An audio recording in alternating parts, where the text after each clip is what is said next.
ભારતમાં દુનિયાની સૌથી મોટી ચૂંટણી પૂરી થઈ ગઈ છે ત્યારે ભારતે જેની પાસેથી ડેમોક્રેટિક સિસ્ટમ મેળવી છે તે યુકેમાં હવે જનરલ ઇલેક્શન આવી ગયા છે.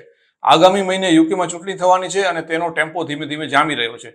4 જુલાઈએ થનારા ઇલેક્શન એટલા માટે મહત્વના છે કારણ કે યુકેમાં છેલ્લા 14 વર્ષથી કન્ઝર્વેટિવ પાર્ટીની સરકાર છે અને યુકેમાં છેલ્લે ફૂલ પાર્લામેન્ટરી ઇલેક્શન ડિસેમ્બર 2019માં થયા હતા, જ્યારે બોરિસ જોન્સન જોરદાર વિજય મેળવીને વડાપ્રધાન તરીકે ચૂંટાઈ આવ્યા હતા. જોન્સન એક લોકપ્રિય લીડર હતા અને તેઓ બ્રેક્ઝિટના મેન્ડેટને લઈને આવ્યા હતા. તે અગાઉ 2016ના રેફરન્ડમમાં યુકેએ યુરોપિયન યુનિયન છોડવાનો નિર્ણય લઈ લીધો હતો. ત્યારબાદ છેલ્લા 5 વર્ષમાં યુકેમાં ઘણું બદલાઈ ચૂક્યું છે. છેલ્લી સરકારના 5 વર્ષમાં બહુ ઉથલપાથલ જોવા મળી. એક તો કોરોનાના કારણે આખી દુનિયા હચમચી ગઈ હતી અને ત્યાર પછી પાર્ટીગેટ સ્કેન્ડલ થયું. લોકડાઉન દરમિયાન જોન્સનની સરકારે ઘણી ગરબડો કરી હતી. ત્યારબાદ લીઝ ટ્રુસ 6 મહિના માટે વડાપ્રધાન બન્યા અને અંતે રિશી સુનકે વડાપ્રધાન પદનો પદભાર સંભાળવો પડ્યો. અત્યાર સુધીના પોલ એવું કહે છે કે સેન્ટર લેફ્ટ વલણ ધરાવતી લેબર પાર્ટી આ વખતે યુકેમાં ફરીથી સત્તા ઉપર આવવાની છે.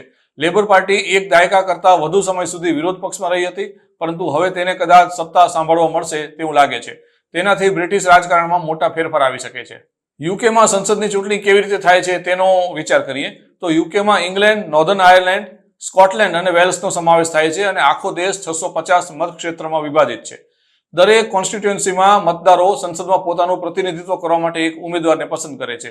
જે રાજકીય પક્ષને સૌથી વધારે મત મળે તે નવી સરકાર બનાવે છે અને તે પાર્ટીના નેતા વડાપ્રધાન બને છે. મોટાભાગે ભારતની લોકસભાની ચૂંટણી જેવું જ છે. ત્યાં ભારતમાં જેમ સરકાર બનાવવા માટે લોકસભામાં 271 બેઠકોની જરૂર પડે છે, તેમ યુકેમાં જે પાર્ટીને સત્તા ઉપર આવવું હોય તેણે 326 બેઠકો મેળવવી પડે.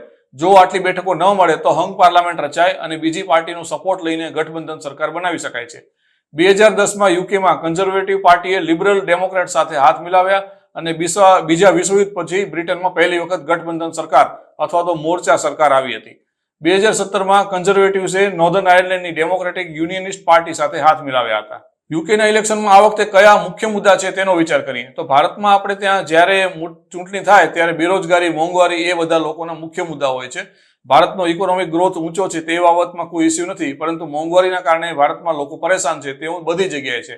યુકેમાં અત્યારે સૌથી મોટી સમસ્યા હોય તો તે ઇકોનોમી છે. યુકેનું અર્થતંત્ર ઘણા સમયથી ધીમું પડી ગયું છે અને મંદીમાં જતું રહે તેવી શક્યતા છે.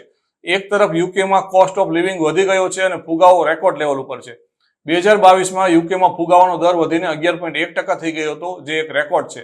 આ ઉપરાંત યુકેની નેશનલ હેલ્થ સર્વિસ પણ અત્યારે માંદી પડી હોય તેવું લાગે છે. આ ગવર્મેન્ટના ફંડથી ચાલતી હેલ્થકેર સિસ્ટમ છે ને, જેમાં આખા દેશમાં ફ્રી સારવાર મળે છે.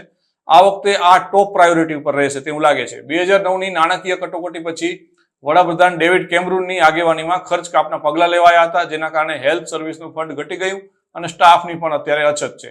નેશનલ હેલ્થ સર્વિસમાં સારવાર કરાવી હોય તો તેના માટે લાંબો વેઇટિંગ પીરિયડ ચાલે છે. આ બધા મામલે લોકોમાં અત્યારે સરકાર સામે નારાજગી ચાલે છે. યુકેમાં આ વખતે ત્રીજો મુદ્દો છે ઇમિગ્રેશન. યુકેમાં બહારથી લોકો મોટી સંખ્યામાં આવી રહ્યા છે, તે કોઈને પસંદ નથી, તેની સામે નારાજગી છે. લેબર પાર્ટી અને કન્ઝર્વેટિવ પાર્ટી બંને આ મુદ્દે અલગ અલગ મત ધરાવે છે. યુકેની આ વખતની ચૂંટણીમાં કોણ જીતશે તો યુકેમાં અત્યારે સૌથી 2 મોટા પક્ષ છે, રાજકીય પક્ષ છે, કન્ઝર્વેટિવ પાર્ટી અને લેબર પાર્ટી. કન્ઝર્વેટિવ પાર્ટીની લીડરશીપ અત્યારે વડાપ્રધાન રિશી સુનક સંભાળે છે, જ્યારે લેબર પાર્ટીના વડા કિયર સ્ટર્મર પાસે છે અને તેઓ હ્યુમન રાઇટ્સ લોયર છે. અત્યાર સુધીમાં થયેલા પોલમાં લેબર પાર્ટીએ ડબલ ડિજિટમાં લીડ જાળવી રાખી છે. આ દરમિયાન મેયર અને લોકલ કાઉન્સિલની ચૂંટણીઓમાં પણ કન્ઝર્વેટિવ પાર્ટીને ફટકો સહન કરવો પડ્યો છે. આ વખતે કન્ઝર્વેટિવે જીતવું હોય તો કોઈ ચમત્કાર જ કરવો પડશે તેવું લાગે છે. એક્સપર્ટ કહે છે કે રિશી સુનકની પાર્ટી આ વખતે સત્તા પર આવે તેવા ચાન્સ 5%થી પણ ઓછા છે. હવે રિફોર્મ યુકે નામની એક પાર્ટી આ વખતે શું કરે છે તે જોવાનું છે. આ પાર્ટી ઇમિગ્રેશનનો વિરોધ કરે છે અને તેના વિચારો અમેરિકાના ડોનાલ્ડ ટ્રમ્પ સાથે મળતા આવે છે. આ પાર્ટી ટ્રમ્પને સપોર્ટ પણ કરે છે. કન્ઝર્વેટિવ પાર્ટીને ડર છે કે તેના ટેકેદારો આ નવી પાર્ટી તરફ વળે તેવી શક્યતા રહેલી છે.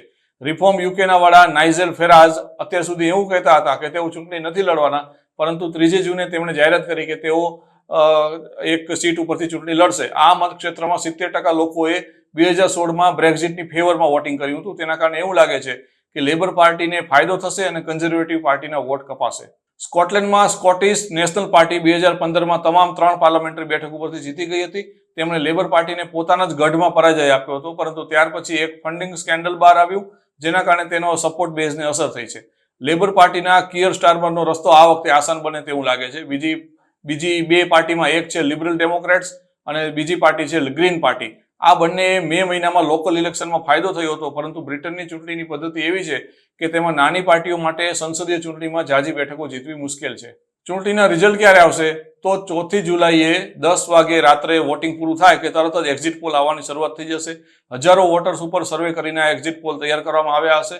ભારતની જેમ યુકેમાં પણ એક્ઝિટ પોલ હંમેશા સાચા પડે તેવું નથી.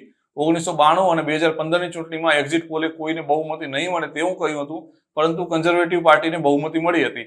આમ છતાં હવે પોલ વધારે એક્યુરેટ છે અને વધારે વાસ્તવિક ચિત્ર આપે તેવી શક્યતા છે. 4 જુલાઈએ રાત્રે 11 વાગ્યા સુધીમાં કેટલાક મતક્ષેત્રના રિઝલ્ટ આવવા લાગશે.